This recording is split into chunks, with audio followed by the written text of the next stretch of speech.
So today's episode, we're going to be talking about rebranding from the party, wild, irresponsible image to a classy, elegant, and more sophisticated image. And I feel like everyone in this episode I'm going to be discussing and talking about has raised me to be an unhinged rat. So it's going to be like from one recovering unhinged rat to another.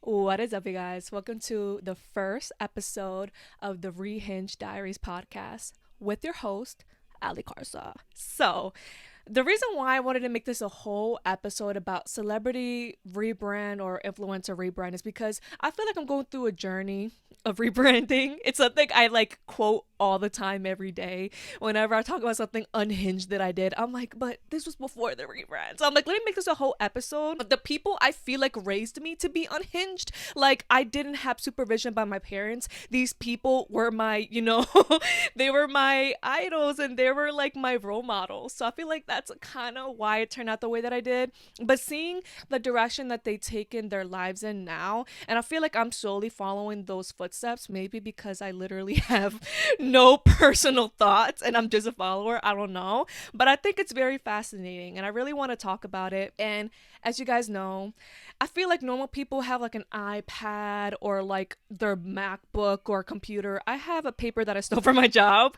that I wrote all my notes down because I'm a certified yapper. And if I don't write my thoughts down, we are going to be here for 50 Bible ages. And I don't have time to edit all that. When it comes to a rebrand from like a celebrity or an influencer, who do you think of? I feel like the number one person that's been talked about a lot when it comes to rebranding is Sophia Richie. Like the image that she had before where she was with, Scott Disick.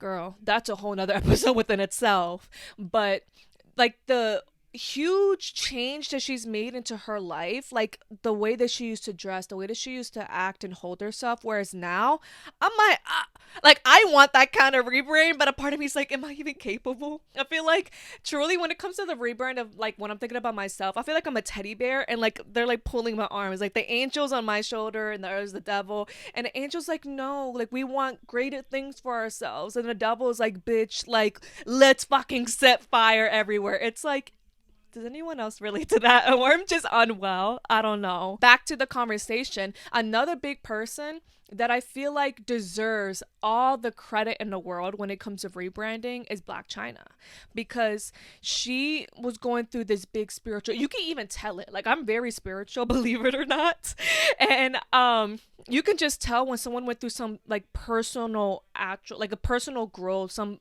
like spiritual transformation, whatever you want to call it. And I really do feel like just by looking at Black China, she didn't even have to say anything, and I started noticing the differences. Like she started getting her fillers dissolved, started getting a lot of her demonic tattoos removed, she stopped doing OF, and she even got baptized. And she just promotes like how, like, hey, like she went on several interviews when she talked about OF. She's like, hey, I was in so many lawsuits, so many, like I made a lot of bad decisions, and that was my quick way to get myself out of that. But she's like, I just stopped that now because I just hold myself to a higher standard, and that's something I really do respect to the fullest capacity. Another person you could think of is Paris Hilton, where she had that party, wow, like the early 2000s. I wish I was in my 20s in the early 2000s, because that looked like a blast. Like truly, I will forever be so jealous.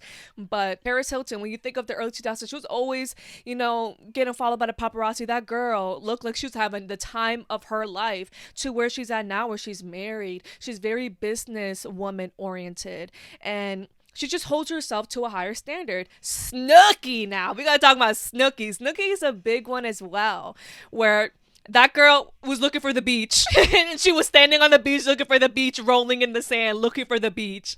And that will forever, like, whenever I really go through a hard time, I'm like, I just want to have like, where's the beach kind of drunk. Like, that's how I'm trying to get lit. And I will forever like, she raised me. She raised me. That might have said a lot, but she raised me. But the one thing I will say that I respect so much when it comes to Snooki is how she did all that. And then when she decided, when she went through finding out that she was pregnant and being a mother, you could tell she really started to hold herself to a higher standard. Like, I don't want to do what I was doing in the past, even though like I don't watch the the new season of Jersey Shore. So I don't think she's anything close to what she did back then. I'm from what I, seen or whatever. But she just holds herself to a higher standard, and she does really prioritize being a mother. And that's like something that's so beautiful. And another person as well, Trisha Paytas, same thing with motherhood. That girl was unhinged for so many years. She raised me too. All these people raised me.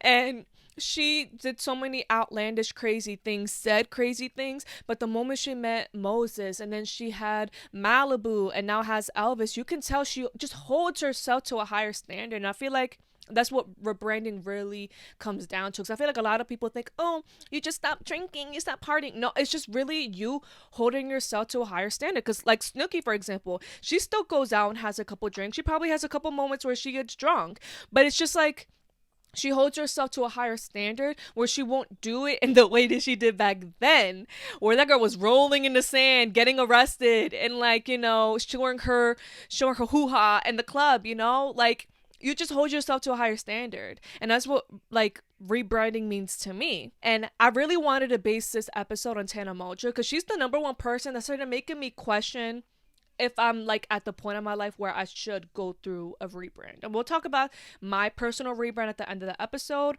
but I really do want to base this on Tana. I really do love the Canceled podcast, and I've been following Tana for as long as I can remember, and just seeing her journey on social media and just her journey in life, her sharing about her life experiences is something I feel like that should be talked about.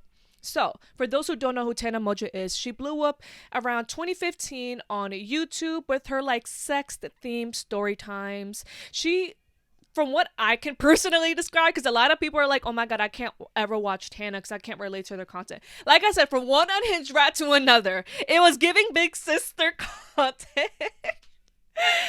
Like, somebody who's like watching or listening to this is probably side-eyeing the fuck out of me. Like, what do you mean, big sister? A lot of the things she was doing was unhinged. It's like, exactly, but like, I was unsupervised and she was supervising me in a way through a screen. That's what I would describe her content. And she got fame instantly. Like, I believe she was at like 2 million followers within her first or second year on YouTube. Like, that's pretty insane. Like, people work years to try to get that type of virality.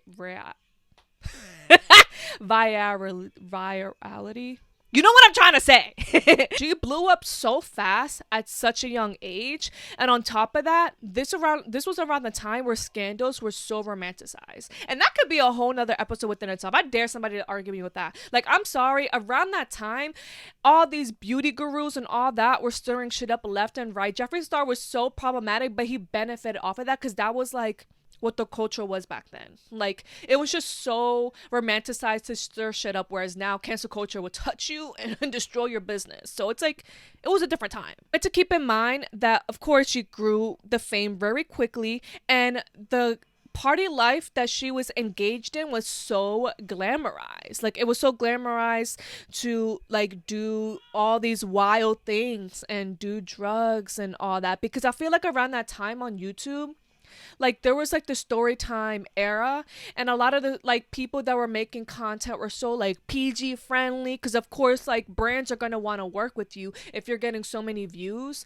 And then on top of that, you're easy to like brand. You're able, like, you're like basically scandal free. Like, you're basically easier to promote and invest in. Whereas Tana, she was very raunchy, very wild, but all of us in a way loved it. Like, I don't care if you cannot relate, like, we all in a way loved it. Like, we were living through her. Like, even if you would never do half of the things that she did, you were in a way living through her. Like, I know there's a couple people that can relate to that. So she went through her journey when like becoming bigger and bigger and bigger. Like, it was with the people that she dated, like Bella, like the list goes on. Like, the people that she dated that were very, famous, well known. TanaCon really, did something, of course, because there was that aspect of like TanaCon, that convention of how big it was, and the fact that Shane Dawson was going to be in it, and he didn't really do those things anymore. So that was something that really helped her get more recognized. And of course, when she had that reality TV show, oh my god, I totally forgot about that. Like, that was such a crazy time. Her reality TV show really was talked about so much in that reality TV show, which is why I feel like she got painted in such a dark light, because it was just the reality, is that she was always sleeping late to everything. She was recovering from the night before, from the partying, struggling to be able to commit to all these things that she was supposed to do, like business wise. She was just doing drugs so heavily. I'm pretty sure she even said on the Cancer podcast that like she does not remember that reality TV show at all, because she was so heavy on Xanax and drugs. There was also that era when she was dating Jake Paul. There was the wedding, and there was a scam with that wedding. There was a lot of like scams that she was a part of. I love Tana, but we got to hold her accountable.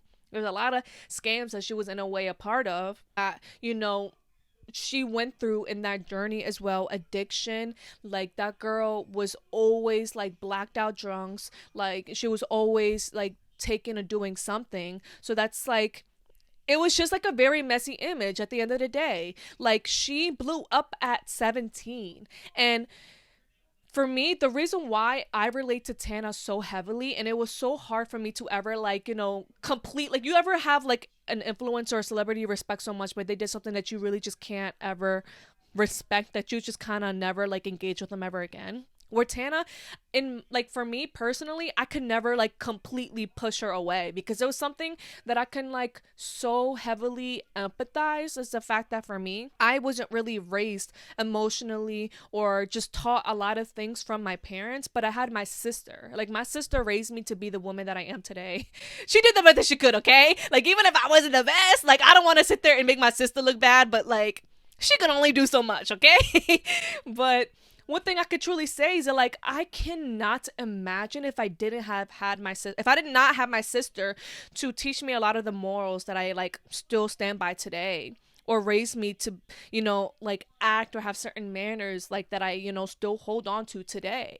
Like, can you imagine being 17, not really being raised or guided in life, and then you get this massive amount of fame? I don't even have fame, and there's a lot of things that I've done that I had to hold myself accountable for, go to therapy, and I'm like, if the cameras are all on me, fuck it would have been crazy. So that's why there's that part of me where maybe you can call me biased. For me, I just hold a lot of empathy, because I know what that's like, where it's like, oh my gosh, like I made a lot of fucking mistakes in my life, because I'm like, damn, must have been nice to be loved by mom and dad, growing up, from a lot of people. So like, of course I made a lot of shitty decisions because of that. And for her, it's like, fuck, like you're literally in the spotlight. And of course it's like I said, it was an era where it was so romanticized to be in scandals, to stir shit up, to be a bad person. Literally in LA, like it was so romanticized around that time. I'm sure still now, where it was just social climbing, like being around the right people, doing X, Y, and Z, regardless of, integrity. It's like, fuck it, more money, more deals, more attention, more fame, more notoriety. I just kind of turn off the fucking mic and camera at this point. Shit. Like, I really feel like when she got into the podcast, started OF, and then she started, Dizzy, I feel like, okay, we're seeing her get into her businesswoman era, because that was something I feel like a lot of people talk shit about, and she even is admitting and like, holds herself accountable for, is the fact that like she was just so, like, a lot of people steered away from working with her because she would never commit to things. She would be drunk, hungover. She would be so late, and she just wouldn't be showing up as her best self. So I feel like when she started like podcasting, started doing OF consistently, and started doing Dizzy, I feel like a lot of people were looking at her in a different light, where it's like, wow, like, damn, Tana's not late to shit anymore. Oh, wow. Damn, like, Tana's actually committing to these, like, businesses that she's, like, promoting. And then I really do feel like the podcast was the best and most beautiful thing that she has ever done and like dove into, because not only are we seeing her in such a more deep and intimate way, but it's just like, I feel like the people that she's brought on, the friendships, and like just the elevation, the growth, it's just like something that's so beyond me from someone that's watched her for such a long time. The thing that she's been like sharing so much about, with her podcast, is her journey to sobriety, which I feel like is the most beautiful thing ever. Her personal growth when she did 75 Hard, and of course falling in love with Makoa, which that is like, it's giving like Trisha when you see somebody who like wanted love so bad and did so many unhinged and crazy things for love, or loved the wrong person, and you just see them find the right person, because love really will just change everything for you. Like, you see people glow and just like invest in themselves more, and it's just such a beautiful thing. Like, love will forever be beautiful. Like, no matter how much the generation like makes love such, and like they paint it in such a dark way, I'm still gonna be like a hopeless romantic. Like, I will always want love, even if the unhinged part of me wants to just be fucking reckless and crazy. A part of me will always just want to be loved in the way that I see people like loved by the right man, you know. Another thing that's so beautiful that Tana's been sharing about on her podcast is the abuse that she really encountered with her parents, and the lack of structure that she had growing up. Like, how hard that is. Like, I feel like a lot of us just like looked at her like, oh my god, you're fucking like these LA people out here where you're doing everything for clout, you're doing everything for money, you have, you know, you're a sellout, blah blah blah blah blah. Where I feel like now she really just shares like the fact that it's like, yo, like, what would you have done in my position? Like, being 17, like, people don't realize until you're in that position where it's like you're not being raised by your parents by emotional love, or feeling protected, or feeling seen by them, how much that fucks you up in general. For her having to move out from her parents' house at such a young age, and then of course it was blessed with this source of income that really helps her to be able to be more independent, but the pressure of having to support all her friends, and then the fame of it all, like, it's all like, oh my gosh, what would you have done in that position? You know, it's crazy. I feel like people now look at her old content through a more empathetic lens, through the fact that like, oh my god, she was so young, and then she was so like exploited. Like, she was literally sexualized as a minor. I feel like that's something that's not talked about enough. It's like, of course she sexualized herself, because it's like I said, when you're not really given love by both your parents, and you're receiving love from like men or people, because, you know, pretty privilege, or just creepy men who, like, if you sexualize yourself, you get attention, you get like admirized. And it's like, that's why for me, when people really try to talk shit about her, like, oh my god, she sexualized herself at 17, shut your ass up. Like, of course, like, I am biased because I've been in that position. That's something I've definitely done before, still struggle to do. But it's like, yourself in that position where you weren't loved by both your parents, and you are receiving love by men, by women, by who the fuck ever. You're admirized for just sexualizing yourself, regardless of your age. Like, it's fucked up, you know. And I feel that's why people are having more empathy towards her. And of course, a lot of people are like, you know, they're loving the fact that she was dating all these questionable, shitty men. And then she finally met Makoa, who obviously, you can tell, elevates her, and he accepts her exactly how she is. He's not really trying to he doesn't, I think he has a like Instagram that's privated that has like what, like 2,000 followers. Like, he is not there for the fame. He's there because he actually loves her, and I think that's something everyone deserves, and it's such a beautiful thing to witness. I feel like a lot of people, of course, respected the fuck out of Tana when she was cutting off David Dobrik, because, you know, she's really cool with Jeff, because that's something I feel like she was also heavily criticized about, is that she was always associated with a lot of fake people. And because she was associated with a lot of fake people, it's like people are like, you're a social climber, you don't know how to cut people off, regardless if it benefits you more being friends with them, you don't know when to do that. And of course, I'm sure cutting David Dobrik off, it could have benefited her more being friends with him, but she chose, you know, integrity. Like, I'd rather be friends with Jeff because he did, you know, David Dobrik did Jeff really dirty, like really fucking dirty, criminal. Moral of the story, it's just like, for me, like, seeing her go through that crazy era, like the crazy story times, the crazy collabs, the crazy just like everything, even during the pandemic when she was partying and saying that she doesn't care, like all these crazy decisions that she's made, it's just crazy how she's done that to now where she's like, I'm sober. And people even say, like, it's such a beautiful thing how she's also like, I think that's something that's so beautiful, and I don't think she realizes how much she's impacting like young women, men, or a lot of people out there. It's the fact that she's sharing the fact that you can still have a beautiful, amazing life sober. Because I feel like that's something that I'm sure a lot of, you know, former addicts struggle with, where they're like, of course, they feel more admirized and loved when they're under the influence, or they're afraid that if they're not under the influence, is their beauty in life. And I think that's the most beautiful thing that Tana's doing with her content is, you know, it's crazy how far the canceled podcast has gone, because like of course anyone who like listens or and tunes in with this podcast, of course it's heavily inspired by like Call Her Daddy and the canceled podcast, because I'm sharing my life experience and the crazy things that I've done. But I think the canceled podcast has come such a long way because of the fact that of course Tana was just talking about the crazy, like exposing crazy things. Of course she exposes things now, but it's not raunchy, and like she's not making terrible decisions and sharing it, like I like the fact that now she's providing so much value in her content where she's sharing like, this is like the messed up things I went through with my parents,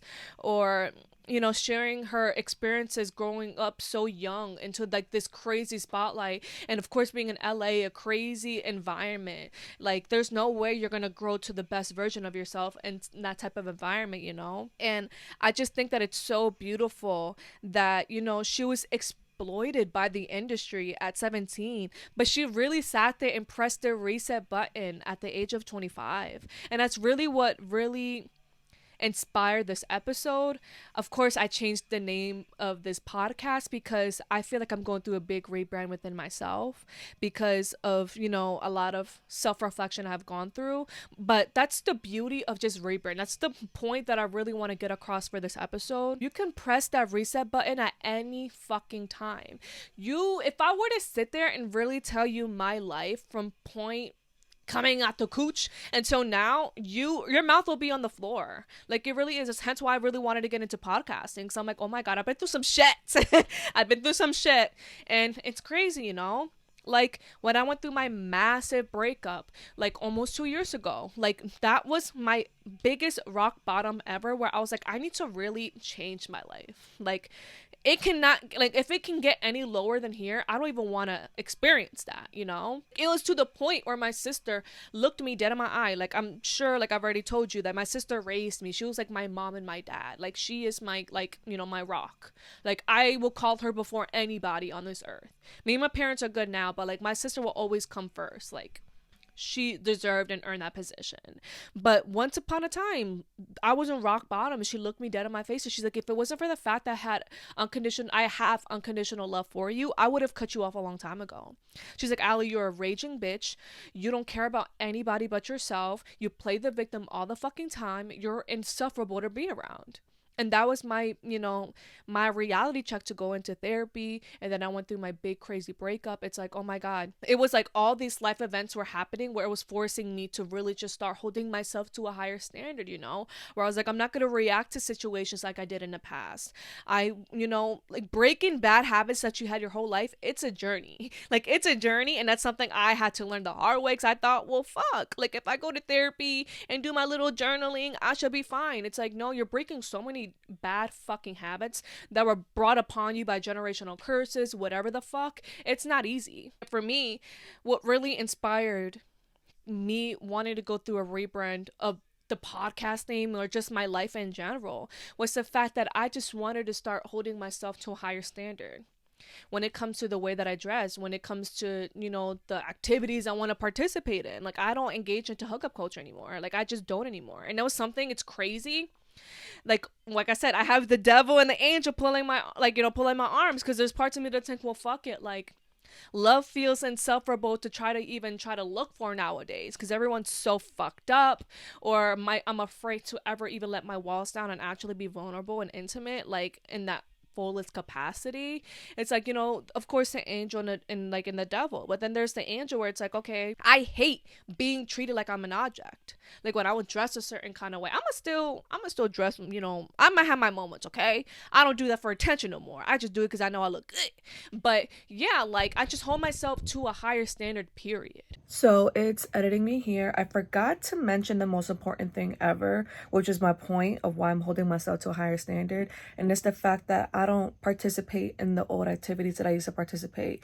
Hence me having to go to bed drunk or high. Like I needed to be under some sort of influence to cope through the day. That was like my biggest one. That's why when Tana would talk about her sobriety and stuff like that, like I was just so inspired by it, and I respected it so much, because I feel like for me, when I didn't drink or when I didn't smoke or just didn't do anything, it was like weird when you like start to realize the amount of friends you're not going to be able to hang out with like that, or how like your life is really just going to change, your environment and the activities like that you participated. So that's one thing I really forgot to mention. It was such a big one on my internal rebrand. Like, I want my content, instead of me sitting here like wanting to talk to you guys about horrible decisions I've made, how about let me talk to you about the journey of trying to make better decisions, the journey of like pressing the restart button, because that's the scariest shit ever too. Like, if it's something that it's all you've ever known, it's just chaos and just like fucked up shit, it is scary trying to go the different direction where it's like, oh wow, I want to actually be a higher version of myself. I actually want to beat all the odds that were given to me, all the shitty cards that I was dealt from my family or whatever. Like, I want to be different. I want to go the other way, not that way that everyone's destined to go down, you know? For me, I would literally have all my uncles and aunts, a lot of them I don't fuck with, where they would sit there and be like, I know Allie's deemed to be a drug addict and a fuck up. Like, that is going to be her destiny. So you don't understand how much of a flex, it is to sit here and accomplish all that I've done, you know? But I've definitely had my moments where I almost went down that path. That path that, like, it's almost like the generational curse that I'm almost destined to go down, you know? And I think it's so beautiful that even if you have, like, you know, walked down that path or even been fully in that path, you can press the reset button at any fucking time. And there's no judgment in that. It is fucking scary. You're going to lose a lot of friends. It's going to be very fucking lonely. Like, there's times even now I feel a lot of loneliness where I'm like, fuck.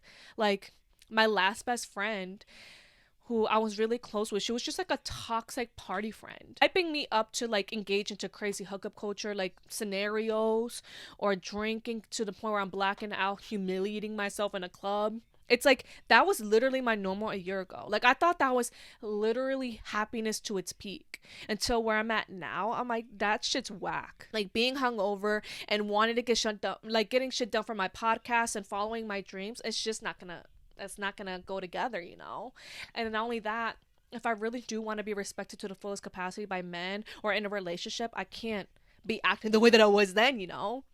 Of course, I want to find someone that's going to accept me fully as I am, but I still got to hold myself to a higher standard, you know? Like, these people, they're not ashamed of their past. Like, they're like, hey, that's just what I did. It's who I am, whatever the fuck. Like, you know, you can't change what you've done in the past. But I think it's so beautiful when you own it. Like, hey, I pressed the reset button and I hold myself to a higher standard. And these people that were shitted on in the media were able to do it. You are too. And I think it's such a beautiful thing. Hence why I wanted to change this podcast title to the Rehinge Diaries podcast, because I wanted to be all about rebranding and just being a better version of yourself and having these deep conversations and just making it a safe space for anyone out there who's fucking was a fuck up, you know? If you were a fuck up and you were always destined like to be like me, where you're always destined to be the fucking junkie or the nobody in life, you can break those odds that and all the shitty cards that you were dealt. It's never impossible. And it's just something I really wanted to talk about. And I'm gonna actually go see Tana on the Cancer tour. I think on September 26th, I'm gonna go see her. I'm gonna have like the front, like I'm gonna be really, really close to the stage. So I'm really excited about that because she's someone I really do look up to.